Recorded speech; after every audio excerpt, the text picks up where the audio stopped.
are sitting here now with head coach Ryan Cain. Coach, another double-double for Jeff Hunter. You had 4 guys in double digits. How does it make you feel as a coach that you're able to be with a group of guys that can each go off for double digits every single night? No, it's good. We have tremendous balance, specifically, on the offensive end. A lot of versatility defensively too, but that balance on offense is terrific. We have some guys that can really make some shots, and you saw that with Mason and Spencer tonight. And then obviously you have the dynamic duo of Jeff and O. But of course we've had multiple guys in multiple games stepping up and making plays and making shots. Jarek was great today. But it's just been so balanced. It's everyone's kind of had their night or had their time. Sometimes it's in scoring, and other times it's in playmaking. But very unselfish. I thought obviously they were pretty active in terms of trying to stop Jeff. They were sending some guys over pretty early. He had a pretty good game against them that first time, and our guys just did a great job cutting around it. It really generated some easy baskets. So, and sometimes those cuts don't lead to the guy cutting being the one scoring.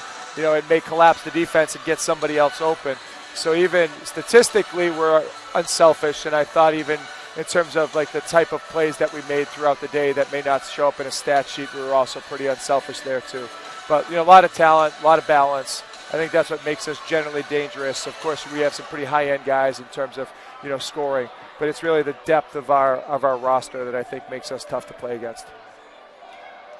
Yeah, and we spoke to a couple of alumni. Today's Alumni Day, and something they said that I agree with as well is that good teams have a lot of chemistry and they are tightly knit. We saw Octavio go out.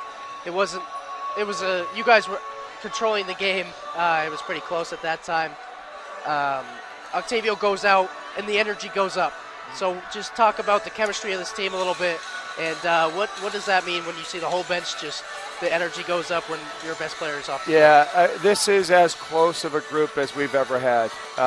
Really connected, really together, on and off the court. It's the most player-driven leadership that we've had since we've been here. Just a tremendous job by these guys of holding the standard. They understand what our goals are. I think they know what a process that aligns with those goals is. And they do a good job of making sure they're the ones that coach it first, even before we do. Pretty often we blow a whistle in a practice, or we get to a timeout here, and these guys are sitting on the bench, and oftentimes they're already saying the things that are supposed to be said or need to be said in that moment.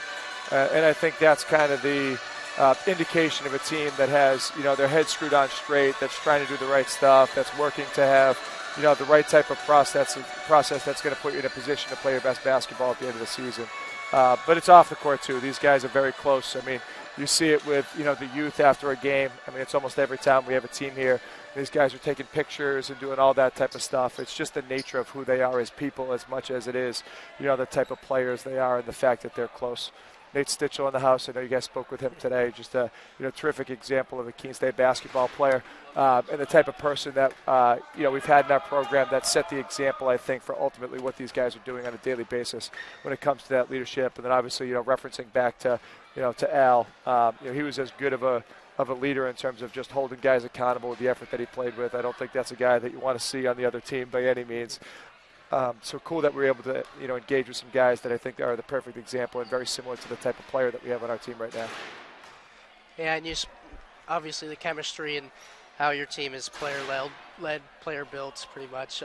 Everybody's on the same page, makes it easy for guys like Tameen and Spencer that you've had come in as transfers. They can talk to not only you, but there's 15, 20 other guys that know the exact same thing, and it's all just pretty much one brain at this point through the entire roster. So thank you, Coach, again. Keep up the winning. Thanks, guys. Appreciate it. Great to see you. We'll see you in a couple games.